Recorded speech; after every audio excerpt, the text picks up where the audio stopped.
ને મિત્રો મજામાં. મિત્રો આપણે ડેપો મેનેજરની અગાઉ 2016માં લેવેલી પરીક્ષા છે એમાં મેથ્સની અંદર જે પૂછાયેલું છે એમાં નજર કરીએ છીએ અને જોતા રહીએ છીએ કે નવું શું મળ્યું છે. તો દરેક દાખલાના તમને એક એક માર્ક્સ રોકડા મળી શકે એવા જ છે. જે વસ્તુમાં જે કંઈ નવું મળે એ નોટની અંદર તમે લખો અને બસ એ રીતે માસ્ટર બનતા રહો. તો ગણિતના માસ્ટર બધાને બનાવવા છે, કેટલાક તો બની જ ગયા છે. લખી દઈએ છે કે સર હવે અમને ડિગ્રી મળી ગઈ છે MBA, મને બધું આવડે હે ને. તો ઘણા બધાને ડિગ્રી મળી ગઈ છે. તો અહીંયા આપણે ડિગ્રી પણ ફ્રીમાં આપવામાં આવે છે, MBA. તો વાત એવી છે કે જો x એ 4 અને 8 નો ગુણોત્તર મધ્યક હોય તો x બરાબર શું? મિત્રો યાદ રાખજો કે દાખલા તરીકે a છે અને c આ બે સંખ્યા છે અને આનો ગુણોત્તર મધ્યક શોધવો હોય ને તો ખાલી b ધારો કે કહી તો b એટલે શું? તો આ બે નો ગુણાકાર એટલે ac કહેવાય અને એનું કરી નાખવાનું વર્ગમૂળ. લ્યો પતી ગયું, આટલું જ. તો હવે x એ 4 અને 8 નો ગુણોત્તર મધ્યક છે તો x અને 4 અને 8 એટલે 4 ગુણ્યા 8. તો તમે કહેશો સર આ વર્ગમૂળ કેમ કરું? તો 4 નું વર્ગમૂળ તો આવડે છે, કેટલું થાય? 2. 8 એટલે શું? તો કે ભાઈ ફરીથી 4 ગુણ્યા 2. તો આ 4 નું વર્ગમૂળ શું થશે? 2. અને આનું કંઈ નથી થતું એટલે આપણે વર્ગમૂળ 2 એમને રાખી. તો 2 દુને 4 વર્ગમૂળ 2. લ્યો પતી ગયું છે આ રહ્યું. તો આવો જવાબ. તો મિત્રો ફરીથી અથવા તો વર્ગમૂળ 32 એટલે તમને ખબર છે કે તમે આમ લખી શકો 16 ગુણ્યા 2. તો વર્ગમૂળની સાઈન આનો પર આવે એટલે 16 નું વર્ગમૂળ 4 અને 2 નું વર્ગમૂળ એમને રહેશે. તો જવાબ તો એ જ આવશે 4 વર્ગમૂળ 2. તો છે ને ચલો ફરીથી કયું સૂત્ર? b એટલે શું? ગુણોત્તર મધ્યક. કોનો? a અને c નો. તો જેનો ગુણોત્તર મધ્યક લેવો હોય એ બંને સંખ્યાનો શું કરવાનું? ગુણાકાર અને શું કરવાનું? વર્ગમૂળ. નો શું થઈ જશે? ગુણોત્તર મધ્યક. હવે તમને કોઈ પૂછે કે 100 અને 1 અને 100 આનો ગુણોત્તર મધ્યક શોધો તો 100 એકુ 100 અને એનું વર્ગમૂળ તમને આવડે છે 10 તો એનો ગુણોત્તર મધ્યક શું થશે? 10. તો આવું તો એક વખત ખબર પડી જાય તો પછી તો એના માર્ક્સ મળી જ જવાના છે. તો આવું 2016માં પૂછાયેલું, હજી પણ પૂછાય છે અને ભવિષ્યમાં પૂછાઈ પણ શકે છે. તો હવે પૂછાય તો આપણા માર્ક્સ જવા જોઈએ નહીં. તો મિત્રો ગણિતની અંદર બધું થોડું શીખતા જ જઈએ તો ચિંતા વિના. તો ઘણા એમ કે સર અમારે ગણિત ક્યાંથી શરૂ કરવું? અરે કરો ને, કોઈ પણ સમ પકડો. આપણે છે ને ચેનલની અંદર એક બીજી વસ્તુ કરી છે કે તમે કોઈ પણ સમ પકડો તમને આવડશે. અને બીજું કે કદાચ સાવ નવા હું તમને એમ લાગે કે કંઈક નથી સમજાણું તો એક NDC પરિવાર ત્યાં ઊભો કરો, તમારી આજુબાજુ એવા મિત્રો ઊભા કરો અને સાથે રહીને તૈયારી કરો. જસદણમાં પણ આખા લાઇબ્રેરીની અંદર કેટલા બધા મિત્રો બધા સાથે રહીને કામ કરી રહ્યા છે. તો કોકને તમને હેલ્પ મળી જશે. અને પછી એ ધારો કે નથી મળતી તો કોમેન્ટ્સમાં મોકલો. તો શક્ય એટલો હું પ્રયાસ કરું છું બધાને હેલ્પ કરવાનો. તો સમયનો અભાવ છે, તમે બધા જાણો છો, પણ મારું તો ધ્યાન હોય છે કે શક્ય એટલી બધાને હેલ્પ કરવી. જોઈએ નેક્સ્ટ. મિત્રો પછીનો જે પ્રશ્ન છે એ ગણ આધારિત પ્રશ્ન છે કે અહીંયા a એટલે એક ગુણધર્મ રીતે એમ જણાવ્યું કે x અને x કોણ? તો કે ભાઈ એને ગુણધર્મ એવો આપ્યો કે x એ પ્રાકૃતિક સંખ્યા છે. એટલે એના અનુસંધાન તમને પૂછ્યું કે 0 છે અને અહીંયા a છે તો શું થાય? એમ આવે કે આવે? તો પહેલી વસ્તુ એ કે પ્રાકૃતિક સંખ્યા હોવી એટલે શું? તો તમને ખબર છે કે એકડાથી ચાલુ થઈ 1 2 3 4 એમ અનંત સુધી આ બધા ઘટકો છે એ ગણ એના છે. હવે શૂન્ય છે એ તો આમાં નથી એટલે કે શૂન્ય છે એ નથી વાળી લીટી તો આવશે, પણ હવે સવાલ એ છે કે આ આવશે કે આ આવશે? બરાબર, એટલે આપણે એટલી ખબર કે આ અથવા આ આવશે. પણ મિત્રો યાદ રાખજો કે જ્યારે અહીંયા ઘટક હોય, સમજી લો આ ગણ નથી, શૂન્ય નામનો ઘટક જેમ કે એકડો બગડો તગડો ચોગડો એ ઘટક કહેવાય અથવા સભ્ય કહેવાય. જો અહીંયા સભ્ય મૂકેલો હોય તો સભ્યની બાબતમાં નવડો એક્ઝેક્ટ નહીં પણ બિલોંગ્સ ટુ કહેવાય. તો બિલોંગ્સ ટુ જ આવે. ફરીથી અહીંયા તમારા આગળ શું હશે? ગણ હશે. અને અહીંયા શું હશે? ઘટક. તો ઘટક હશે ત્યારે ખાસ યાદ રાખજો કે એ જે છે એની અંદર ઘમાં તમને આમ યાદ આવી જશે મિત્રો. મને લાગે છે આમ યાદ રાખેલી ઘટક. જો આ જો આવો લગભગ આકાર થઈ જાય છે. હા કે ના? તો જ્યારે અહીંયા ઘટક હોય ત્યારે શું આવશે? Belongs to. જો હોય દાખલા તરીકે એકડો હોત તો એકડો છે એમાં આવે છે તો એક બિલોંગ્સ ટુ એ કરત.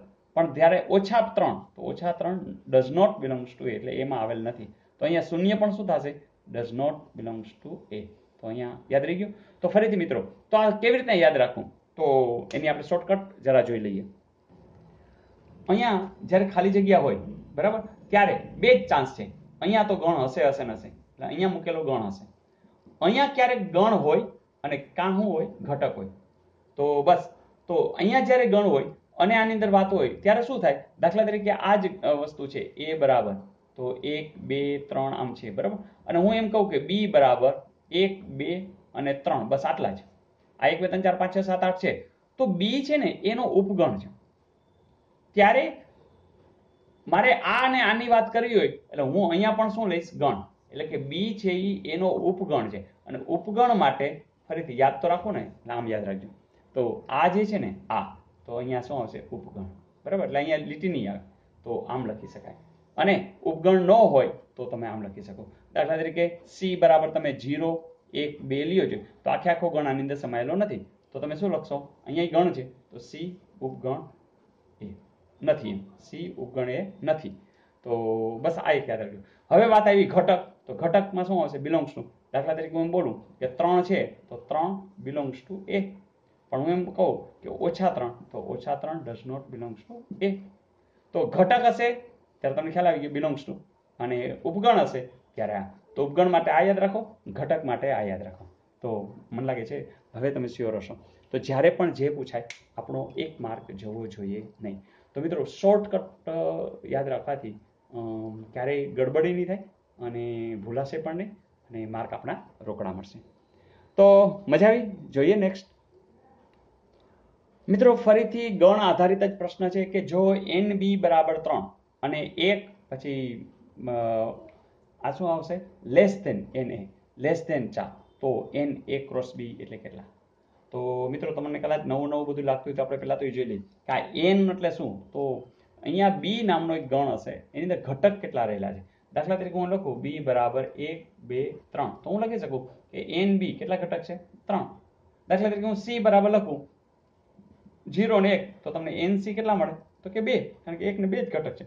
તો કેટલા ઘટક છે એના માટે થઈને આ શબ્દ. બરાબર? તો હવે તમે અહીંયા કહી શકો આનો અર્થ કે 1 થી મોટા છે, 4 થી નાના છે, એટલે કેટલા હોય? કાં 2 હોય અને કાં 3 હોય. બરાબર? આ બે જ વિકલ્પ છે.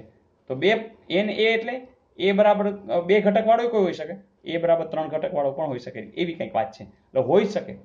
હવે વાત આવી NA ક્રોસ B. તો A ક્રોસ B N આવું હોય ને ત્યારે એક સૂત્ર યાદ રાખજો, NA ગુણ્યા NB. આ યાદ રાખજો. તો A ક્રોસ B એટલે એવી જોડ મળશે કે જેમાં N cross NA into NB. તો આ બે જાણતા હો તો વાત પતી ગઈ, તો તમને મળી જશે. તો ચાલો NB તો તમે જાણો જ છો, કેટલા આવશે? 3. હવે અહીંયા ધારો કે 2 લીધા તો કેટલા આવશે? 6.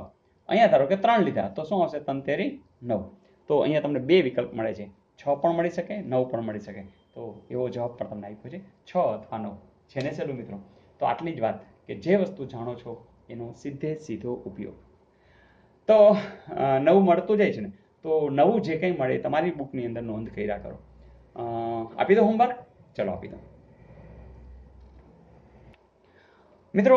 હોમવર્કમાં સિમ્પલ ક્વેશ્ચન છે, આ પણ પૂછાયેલો જ છે. અત્યારે આપણે બધા એ જ જોઈ રહ્યા છીએ. એક ચોરસની પરિમિતિ 7 મીટર એક ચોરસની પરિમિતિ 7 મીટરની લંબાઈ અને 5 મીટરની પહોળાઈવાળા લંબચોરસની પરિમિતિ જેટલી છે, તો તે ચોરસનું ક્ષેત્રફળ કેટલું હશે? ફરીથી ચોરસની પરિમિતિ કેવી રીતના છે? તો કે બીજો એક લંબચોરસ છે એની પરિમિતિ જેટલી છે, અને શોધવાનું છે શું? તો કે ચોરસનું ક્ષેત્રફળ. તો મિત્રો યાદ છે ને? ચલો ટ્રાય કરો, અને હા મને જરૂરથી તમારો જવાબ છે એ કોમેન્ટમાં મોકલી દેજો. અને આ હોમવર્ક વાળી વાત કેવી લાગી રહી છે? આપણે આ છેલ્લા થોડા સમયથી આ પ્રયાસ આદર્યો છે, અને એ પ્રયાસની સફળતા હું તો જોઈ રહ્યો છું, પણ હાવ યુ ફીલ એની બે શબ્દો તમારા મારે જોઈએ છે. તો જરૂરથી મોકલજો. અને હા, લાસ્ટ આપેલું હોમવર્ક પણ જોવું છે ને? ચલો જોઈ લઈએ. મિત્રો પ્રશ્ન આવો પૂછેલો કે 160 રૂપિયાની મૂળ કિંમતની વસ્તુ કેટલા રૂપિયામાં વેચવામાં આવે તો 20% નફો થાય? મિત્રો સાવ સહેલી વાત છે કે જે તમારી મૂળ કિંમત હોય એમાં 20% ઉમેરી દો અને પછી વેચો તો વાત પતી ગઈ. તો 160 રૂપિયાના 20%, તમને ખબર છે ને 10% એટલે શું? તો એક મીંડું કાઢી નાખો, મતલબ કે આ છેલ્લો એક હોય ને એ એક ઓછો કરી નાખો, મતલબ પોઈન્ટ અહીં લઈ જાઓ એટલે એ 10% થઈ ગયા. તો 10% 16, બીજા 10% એટલે 16, એટલે કેટલા આવી ગયા? 32. તો 160 રૂપિયામાં જો 32 રૂપિયા ઉમેરી દો તો જવાબ આવશે 192 રૂપિયા. જો તમે 192 રૂપિયામાં એ વેચો તો 20% નફો બેઠે બેઠો મળી જાય. તો મિત્રો કેટલી સહેલી વાત છે. અને આવા સમ અગાઉ પૂછાયેલા, અને હજુ પણ તમારા નસીબ તો જોર કરે જ છે, કેમ કે આ વખતે કોન્સ્ટેબલના પેપરની અંદર બધા રાજી થઈ ગયા, 31 ગુણ બધાના. તો જે લોકો રેગ્યુલર છે આપણા ચેનલની અંદર અને પ્લેલિસ્ટના વિડીયો જોવા માંડ્યા છે એનો ફાયદો થઈ જ રહ્યો છે. મિત્રો એટલે હું કહું છું કે આ વખતેની પરીક્ષામાં એટલીસ્ટ રેલવેની પરીક્ષા દેતા હો કે ગમે તે, તો જીકેના, મેથ્સના, રિઝનિંગના બધા જોઈ નાખો ને વિડીયો. અને જે વિડીયો જોયો છે એમાં લાઈક કરી નાખો, જોયા પછી તમારા મિત્રોને શેર કરી દો. તો મને લાગે છે કે આપણે ઘણા વિદ્યાર્થીઓ સુધી પહોંચી શકશું અને બધાને નોકરી મળ્યાનો આનંદ આપણે લોકો પણ ફીલ કરશું. ફરીથી wish you all the best. કામ કરતા રહેશું, આગળ વધતા રહેશું, બધાને જોડતા રહેશું અને MBA ની ડિગ્રી મેળવતા રહેશું. આવજો.